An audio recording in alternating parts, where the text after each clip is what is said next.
पहली बात तो तय आपको और नीट की एग्जाम देनी है, लास्ट की बात ही आपको सक्सेस मिलनी तय। बट जो बीच का रास्ता है, मेहनत, consistency, discipline, revision, question practice, mock test देना और टेस्ट के एनालिसिस करना, अगर वो आपसे प्रॉपर वे में हो रहा है ना, तो आप सक्सेस के बारे में मतलब हो मिले या ना मिले आप उसके बारे में। बैक टू सोनोने बायोलॉजी क्लासेस। तो लास्ट के 3 मंथ्स, 6 नहीं 3 मंथ्स मतलब 90 डेज बचे। तो आपको लग रहा होगा कि और एक दीदी आ गई हमें ज्ञान देने के लिए। जी बिल्कुल नहीं ऐसा, क्योंकि हर कोई अपनी अकॉर्डिंग स्ट्रैटेजी बताता है और हर कोई मेहनत करता है अपनी फील्ड में, यूट्यूब पर हो या फिर एजुकेशन सिस्टम में हो या फिर एमबीबीएस में हो या फिर नीट एस्पिरेंट हो, हर कोई अपने फील्ड में मेहनत करता है। तो किसी को भी जज करना छोड़ दो, हर कोई बेस्ट है अपने लेवल पर, हर कोई मेहनत कर रहा है। मतलब कोई आपको प्लान बता रहा है, कोई स्ट्रैटेजी बता रहा है, तो उसके पीछे भी बहुत सी चीज़ों को उन्होंने मतलब सिंपल से सिंपल स्ट्रैटेजी बताने की कोशिश करते हैं हर कोई।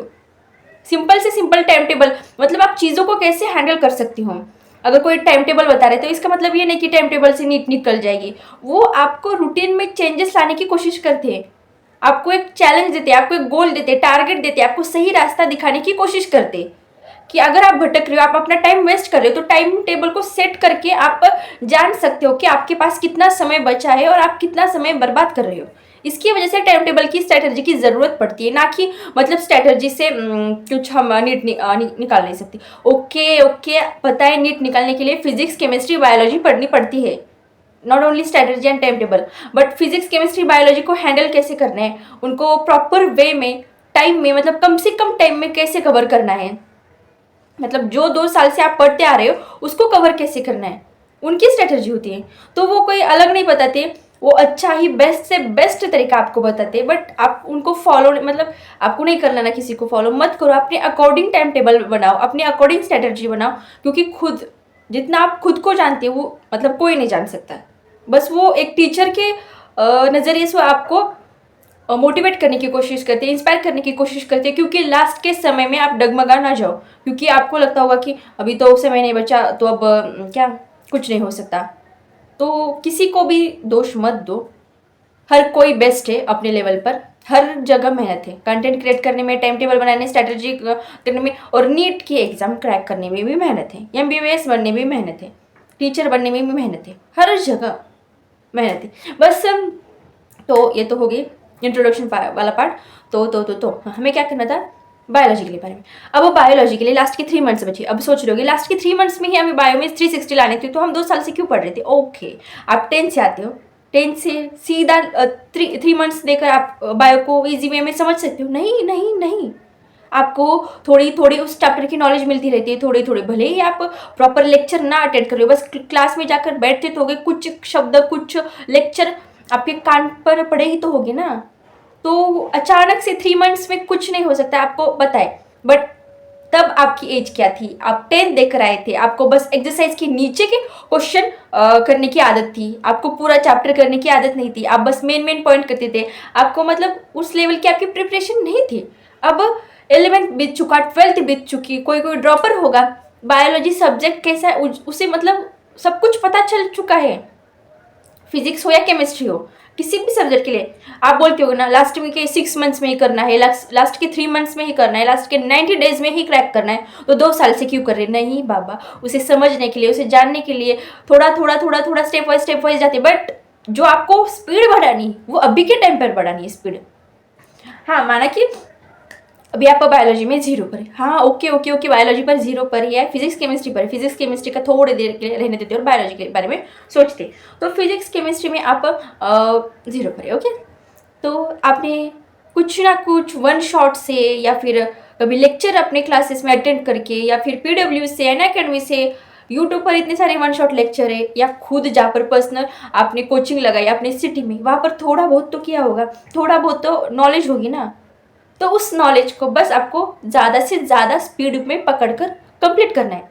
बायोलॉजी के लिए सिंपल है, अभी भी हो सकता है, बट मेहनत लगेगी। बायोलॉजी जितना मतलब दिखने में ये आसान सब्जेक्ट लगता है ना, ये आपको आसान सब्जेक्ट आपको लग रहा होगा कि ये मेरी एनसीईआरटी इतनी बड़ी क्यों है, क्योंकि मैंने इसे 2021 में या 2020 में खरीदा था, इसकी वजह से बड़ी, फिर बाद में पतली पतली हो गई, उसका ऊपर का कवर भी चला गया है। ओके, तो नॉट ओनली आप रीडिंग करके या फिर क्वेश्चन सॉल्व करके या फिर लेक्चर करके हो, that's the main point. Not only नहीं, मेन पॉइंट आपको बायोलॉजी में कुछ नहीं किया। ओके ओके, कुछ नहीं किया तो प्रॉपरली वन शॉट लेक्चर देखो, वन शॉट लेक्चर देख, कोई आएगा? तो हाँ, मैं क्या कर रही थी, प्रॉपरली वन शॉट लेक्चर देखो, वन शॉट लेक्चर देख के आपकी कंसेप्ट क्लियर होगी। और स्पीड बढ़ाने की कोशिश ज़रा कम करो अपनी वीडियो की भी और अपने वन शॉट लेक्चर की भी। एक बार प्रॉपर वन शॉट लेक्चर करने के लिए बैठे हो तो उसे कंप्लीट करके ही उठना। हाथ में पेन, नोटबुक, सामने मोबाइल, आईपैड, जो भी आपका एप्पल आईफोन कंपनी जो भी है उसको रखो, और जब तक वन शॉट लेक्चर ना होता हो एकदम कॉन्सेंट्रेट वे में उसको फॉलो करने का। ओके, देन क्या जो भी नोट्स निकाले ने आपने वन शॉट से निकालो। बायो के लिए अभी निकाल, मतलब कोई बोल रहा है एनसीईआरटी से, बट समझ में ही नहीं आ रहा है एनसीईआरटी जितनी लगता है ना ईजी है। नहीं है बाबा, नहीं, जो पहली बार पढ़े उनके लिए तो ईजी नहीं है। तो वन शॉट लेक्चर से आप कवर कर सकते हो। शॉर्ट नोट्स अगर आप नोटबुक में नहीं लिखना चाहते हो तो एनसीईआरटी सामने रखो, जो भी चैप्टर पढ़ रहे हो उस चैप्टर के मतलब एनसीईआरटी में ही लिख कर ले सकते हो। और प्लांट किंगडम, एनिमल किंगडम में बहुत सारे एग्जाम्पल्स है। ओके मैं ऐसे जो भी शॉर्ट नोट्स लगते हैं, जो भी इंपॉर्टेंट पॉइंट, उसके रिलेटेड पॉइंट, अगर किसी वर्ड का मीनिंग समझ में नहीं आया तो अपनी मातृभाषा में साइड पर लिख सकते हो। ओके, अब हो गया one shot lecture, short notes भी हो गया। तो अब क्या करना है, एनसीईआरटी रीडिंग करना है। एक तो अच्छे से जो भी वन शॉट लेक्चर किया है ना, प्रॉपर ढंग से मेमोराइज करने की कोशिश करो कि उस चैप्टर में क्या क्या था, क्या क्या बताया था। देन एनसीईआरटी रीडिंग करो। ये एनसीईआरटी बस लाइन बाय पढ़ते गए नहीं समझ आएगी। आपने वन शॉट लेक्चर किया तो अच्छे तरीके से समझ आने में कोशिश होगी। अब एनसीईआरटी का एक चैप्टर 2 बार पढ़ा, बट देन फिर भी क्वेश्चन सॉल्व नहीं होंगे। आपको ये एनसीईआरटी पढ़ते समय ही एनटीए किस तरीके से क्वेश्चन फ्रेम कर सकता है, सीधे मतलब आपको सीधा ऐसे लाइन ये तो स्टेटमेंट वाइज क्वेश्चन आएंगे, बट जम्बलिंग वाले क्वेश्चन आप पीवाई की सॉल्व करके देखो कि क्वेश्चन कैसे आते हैं। आपने एक चैप्टर किया, आपने एनसीईआरटी रीडिंग की, शॉर्ट नोट्स आपने रिवाइज किए, अब देखो क्वेश्चन किस तरीके से बनते हैं और वो क्वेश्चन आपसे सॉल्व हो रहे हैं भी कि नहीं। क्योंकि बायोलॉजी में सब बोलते हैं कि इजी है, नॉट इजी, बायोलॉजी इजी नहीं है इजी। आपको इतना टाइम, लास्ट के 3 मंथ्स बचे, आपको लगता होगा ये क्या क्या रही, आपको लगता होगा ना कि कवर हो सकता है। हाँ, कवर हो सकता है, बट बहुत ज़्यादा मेहनत लगने वाली, बहुत मतलब एक्सट्रीम लेवल की इस सब्जेक्ट में मेहनत लगने वाली। आपको मतलब लग रहा होगा कि फिजिक्स केमिस्ट्री में इंपॉर्टेंट चैप्टर कर लेंगे और बायोलॉजी में तो हो जाएगा। नहीं, मेहनत लगेगी, क्योंकि प्लान तो सबको मालूम है, बट मेहनत करने के लिए कोई तैयार नहीं। क्योंकि आप एक बार 2 बार एनसीईआरटी पढ़ते हो, देन आप तीसरी बार बोर हो जाते हो। बट बोर होने से काम नहीं चलेगा। अगर आपको लिटरली आपको 2025 में नीट में अच्छे मार्क्स चाहिए तो बायोलॉजी को सबसे ऊपर रखना पड़ेगा, तब जाके अच्छे नंबर से क्रैक कर सकते हो। वन शॉट लेक्चर अच्छे से देखो। ओके। सेकेंड थिंग, आपने जो भी शॉर्ट नोट्स, जो भी आपके पास नोट्स है उस टॉपिक के रिलेटेड, उस चैप्टर के रिलेटेड उसे पढ़ो। ये एनसीईआरटी पढ़ो, एक बार में एनसीईआरटी समझ नहीं आएगी। और फिर क्वेश्चन कैसे फ्रेम होते हैं, और 10 क्वेश्चन है उसमें आपने वन शॉट लेक्चर भी किया, आपने नोट्स भी पढ़े और आपने एनसीईआरटी भी रीडिंग की 2 बार। ओके, तो आपने क्वेश्चन सॉल्व किया तो आपने 10 क्वेश्चन में से आप कम से कम 5 या 6 ही क्वेश्चन सॉल्व कर सकते हो। 4 क्वेश्चन ऐसे हो गए जो एनसीईआरटी पढ़कर भी, नोट्स देखकर भी, लेक्चर देखकर भी क्यों नहीं हो रहे, क्योंकि आपको फिर से उसे रिवाइज करने की कोशिश है, मतलब फिर से रिवाइज करने की ज़रूरत है उसको। तो बायोलॉजी को जो समझते हैं ना, एक बार हो जाएगा, एक बार चैप्टर रट लेंगे। हाँ, रटना है उसको, बट कैसे रटना है वो तो पता है। एक चैप्टर को अभी आपने एक चैप्टर फिनिश किया, देन नेक्स्ट चैप्टर पर मूव ऑन करते समय पहले वाला chapter and next chapter combine करके पढ़ना है, मतलब उसके साथ वो भी पढ़ना है। जब 3rd चैप्टर पढ़ रहे हो तो 1 2 3rd, जब 4th चैप्टर पढ़ रहे हो 1 2 3 4th, मतलब ऐसी तरीके से आपकी रिवीजन होनी चाहिए। एक ही चैप्टर पर फोकस कर रहे हो तो पिछले वाला भूलकर अभी इस समय तो चलेगा नहीं, क्योंकि अभी समय बहुत कम बचा है। अभी आप सोच रहे हो कि बाद में रिवाइज करेंगे, बाद में रिवाइज करने के लिए टाइम बचेगा नहीं। आपको साथ के साथ हर चीज़ को रिवाइज करते जाना है, ताकि वो लॉन्ग टर्म मेमोरी में आपके पास सेव हो जाए। क्योंकि अभी कर लेंगे और बाद में रिवीजन कर लेंगे, नहीं, टाइम बचेगा नहीं। जैसे ना किसी भी फील्ड में आप मेहनत कर रहे हो, आपके पास 80-90% मेहनत और 10% लक भी लगता है। तो मेरा ही लक देखो, मैं मतलब पिछले 1 साल से यूट्यूब पर हूँ, बट नो प्रोग्रेस। ओके, क्योंकि लक नहीं होगा। तो आप हर चीज़ पाने के लिए या हर चीज़ मुझे मिलनी ही चाहिए, ऐसा मत सोचो। आपको आपका काम है मेहनत करना, 100% देना आपका काम है। फिर रिजल्ट आए ना आए, पहली बात तो तय है आपको और नीट की एग्जाम देनी है। लास्ट की बात है आपको सक्सेस मिलनी तय है, बट जो बीच का रास्ता है, मेहनत, consistency, discipline, revision, question practice, mock test देना और टेस्ट के एनालिसिस करना, अगर वो आपसे प्रॉपर वे में हो रहा है ना, तो आप सक्सेस के बारे में मतलब हो मिले या ना मिले, आप उसके बारे में मत सोचो।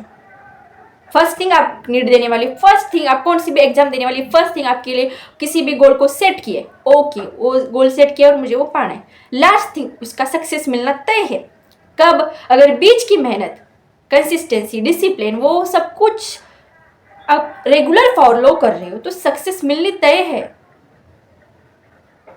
तो मुझे बस यही कहना है कि आप जिस सब्जेक्ट को हल्के में ले रहे हो वो हल्का नहीं है, आपको रिवीजन लगेगी। आपको जो डायग्राम वाले क्वेश्चन, मैंने पिछले 1-2 वीडियो में बायो के रिलेटेड बहुत कुछ बताया कि डायग्राम बेस्ड क्वेश्चन, वो मतलब क्वेश्चन फ्रेम करने की कोशिश करो, खुद ब खुद क्वेश्चन फ्रेम करने की कोशिश करो बायोलॉजी में। जैसे डायग्राम बेस्ड क्वेश्चन, डायग्राम के नीचे एक नाम क्या दिया, डायग्राम की लेबलिंग क्या है, वो सब कुछ, क्योंकि डायग्राम बेस्ड क्वेश्चन भी आते हैं। ओके, एंड लास्ट थिंग कि मैं भी पढ़ाती हूँ 1 शॉट लेक्चर से, आप चाहो तो पढ़ सकते हो। मैंने फ्रॉग वाला मतलब फ्रॉग क्लियर किया है 1 शॉट लेक्चर में। अगर आपको फ्रॉग पढ़ना चाहते हो तो आप मेरे चैनल पर वीडियो सेक्शन में जाके देखो, तो फ्रॉग चैप्टर 1 शॉट में मतलब कल टॉपिक, चैप्टर नहीं, चैप्टर तो 7th स्ट्रक्चरल ऑर्गेनाइजेशन, मतलब फ्रॉग टॉपिक मैंने 1 शॉट में पढ़ाया है, तो देखो समझ आता है या नहीं। तो अल्टीमेट लास्ट थिंग मेहनत लगेगी, मेहनत मेहनत मेहनत। अगर स्ट्रैटेजी टाइम टेबल आपको लग रहा है ना कुछ भी आके बताते, तो मत देखो, प्लीज़ मत देखो, बट मेहनत करो, पढ़ाई करो, खुद के बारे में सोचो, खुद की फैमिली के बारे में सोचो, देन किसी के ऊपर मतलब किसी को ट्रोल करना, किसी को रोस्ट करना देन बाद में करना हो, बट मेहनत करना, पढ़ाई करना आपका काम है। रिजल्ट मिले या ना मिले, बट आपको ये लगना नहीं चाहिए कि हाँ मुझसे हो सकती थी नीट की एग्ज़ाम, बट मैंने मेहनत की नहीं की, बट मैंने लास्ट के समय में मूव ऑन कर दिया नीट के एग्ज़ाम को, मैंने लास्ट के समय में टेस्ट नहीं दिए। ऐसा नहीं होना चाहिए। जितना भी समय हाँ मुझे करना है मतलब करना है, ऐसा वाला आपका एटीट्यूड होना चाहिए। मिलते हैं नेक्स्ट वीडियो में। नेक्स्ट वीडियो मतलब मैं पढ़ाऊँगी प्लांट किंगडम, क्योंकि 1 शॉर्ट लेक्चर में, और होपफुली मतलब मे बी आप सबको क्रिस्टल क्लियर हो जाए सब टॉपिक, सब concept. Okay, and all the very very very very best. मेहनत के लिए कोई चारा नहीं होता, मेहनत ही सबसे बढ़िया चीज़ है। जिसने मेहनत को अपनाया उसको मतलब सक्सेस ऑटोमेटिक आ जाएगी। ओके, बहुत ज्ञान हो गया आज के लिए। Bye bye, take care, all the very very very best.